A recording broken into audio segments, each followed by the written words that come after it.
आज की वीडियो में ज़मीन से जुड़ी, ज़मीन संपत्ति घर से जुड़ी बहुत ही महत्वपूर्ण जानकारी आपको दूंगा।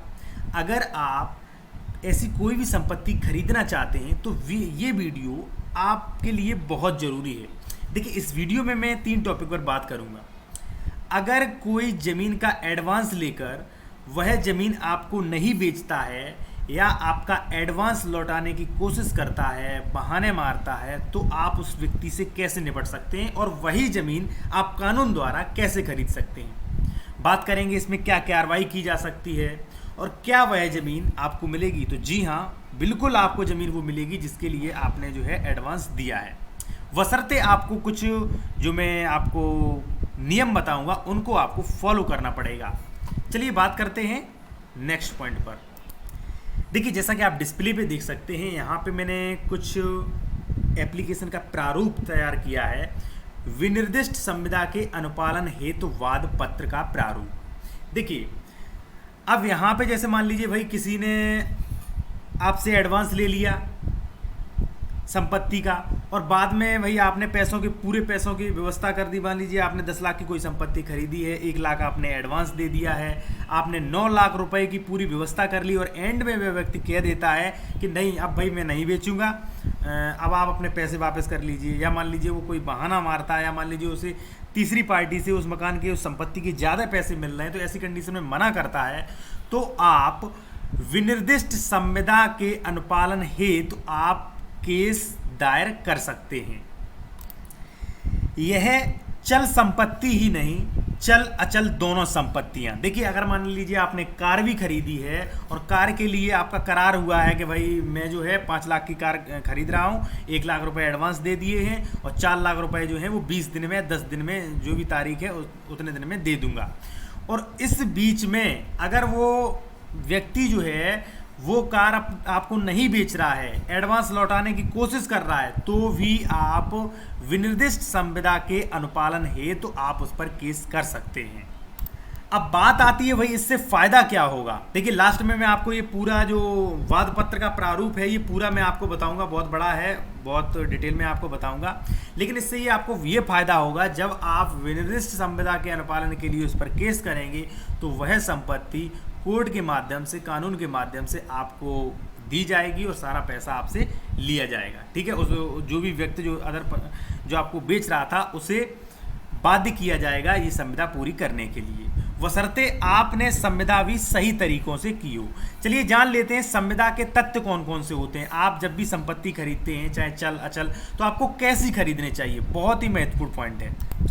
देखिए, सबसे पहले मैं आपको बता दूं कि जब भी आप कोई संपत्ति खरीद रहे हैं, अधिकतर कोई अचल संपत्ति, कोई ज़मीन है, प्लॉट है, या मान लीजिए कोई घर है, जब भी आप ऐसी संपत्ति खरीदते हैं, आप उसे एडवांस देते हैं, तो पूरा एक प्रारूप तैयार करें। आप एफिडेविट पे सभी शर्तें लिख सकते हैं कि भाई ये मकान जो है वो 10 लाख में तय हुआ है, 1 लाख रुपया एडवांस दे दिया है, 9 लाख रुपए जो भी 6 महीने या जो भी है वो डेट डाल दें।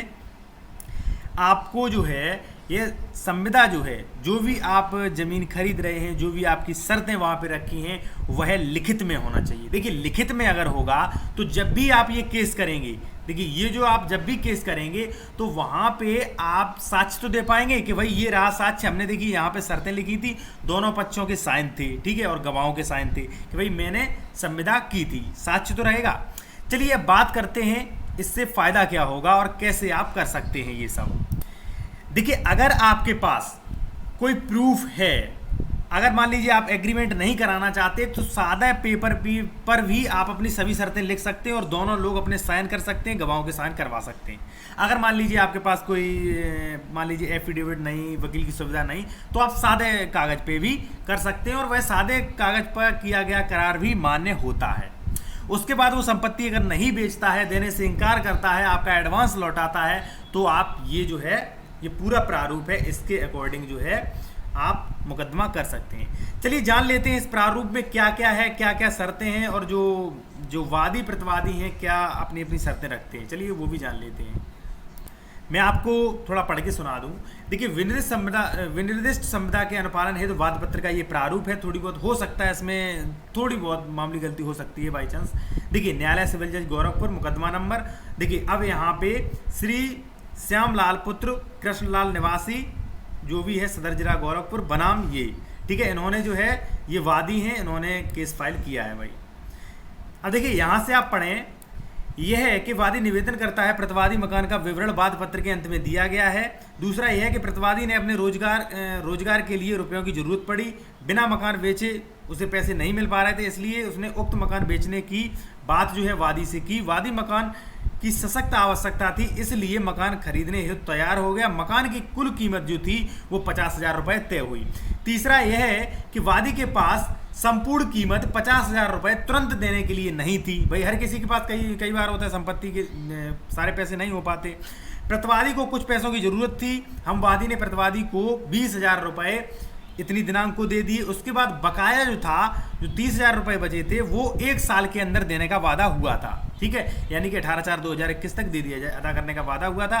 प्रतिवादी ने स्वीकार किया कि दिनांक 18/4/2020 को एक संविदा भी हुई थी, यानी कि भाई संविदा हो गई कि भाई इतनी तारीख तक आप मेरे सारे पैसे दे देना, ठीक है, और जो भी है भाई जब एडवांस पहुंच गया तो संविदा क्लियर हो गई, ठीक है।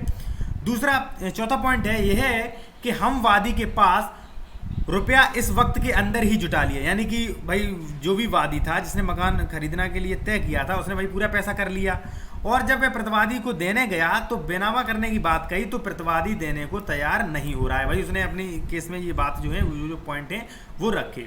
यह है कि वादी के हिस्से की शर्त पूरा करना शुरू से आज तत्पर हूँ और उसका रुपया देने के लिए तैयार हूँ, आज बेनामा कराने का भी उत्सुक हूँ, ठीक है। यह है कि वादी ने प्रतिवादी को कई बार कहा कि हम वादी से बकाया रुपए शर्त के मुताबिक लेकर बेनामा कर दे, लेकिन वो नहीं सुन रहा है। अब भाई जो भी था उसने अपनी पूरी जो भी उसकी परेशानियां थी सुना दी। अब उसने मांग क्या क्या की है, सबसे महत्वपूर्ण बात यह है कि उसने मांग क्या क्या की है वो इसमें जान लीजिए।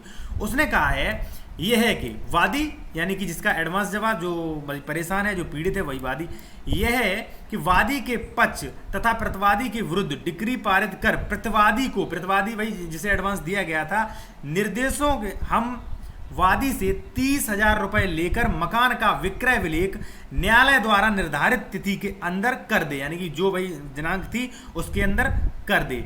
और अगर ऐसा प्रतिवादी नहीं करता है तो न्यायालय स्वयं हम वादी से 30,000 रुपये अपने न्यायालय में जमा कराकर हम वादी के पक्ष में विक्रय विलेख निष्पादित कर दे। दूसरा यह है कि अगर किसी वजह से अनुतोष नंबर 1, यानी कि ये शर्त मान लीजिए किसी वजह से पूरी नहीं हो पाती है और वादी ही इसमें शर्तें पूरी नहीं कर पाता है, न कर पाया, तो उस सूरत में हम वादी को प्रतिवादी से 20,000 रुपये में सूद, जो भी ब्याज उसका बना हो, उससे दिलाए जाए, ठीक है। तीसरा यह है कि वादी को प्रतिवादी से मुकदमा का खर्चा भी दिलाया जाए। चौथा जो है, इसके अलावा अगर मान लीजिए भाई उसे कोई अन्य सुविधा भाई वादी को मिल सके, मान लीजिए अन्य अगर वादी हकदार है तो वो भी दिलाया जाए। भाई इससे साफ होता है कि अगर मान लीजिए आपने कोई ज़मीन तय की है उसका, और सारी शर्तें आपने किसी एक कागज़ पर लिखी हैं, साइन किए हैं, गवाहों के साइन हैं, आपके पास साक्ष्य हैं, और मान लीजिए वो व्यक्ति आपको ज़मीन बेचने से इनकार कर रहा है एडवांस लेने के बाद, या एडवांस लौटाने की कोशिश करता है, तो आप उस पर मुकदमा कर सकते हैं और कोर्ट द्वारा आप उसे बाध्य कर सकते हैं कि वह ज़मीन जो भी करार हुआ था, जो भी आप दोनों की शर्तें थी, उन्हें पूरा करें और वही ज़मीन जो है, जो भी संविदा थी, उसका पालन करवाया जाए। दोस्तों वीडियो अच्छा लगा तो वीडियो को लाइक करें और चैनल को जरूर सब्सक्राइब करें।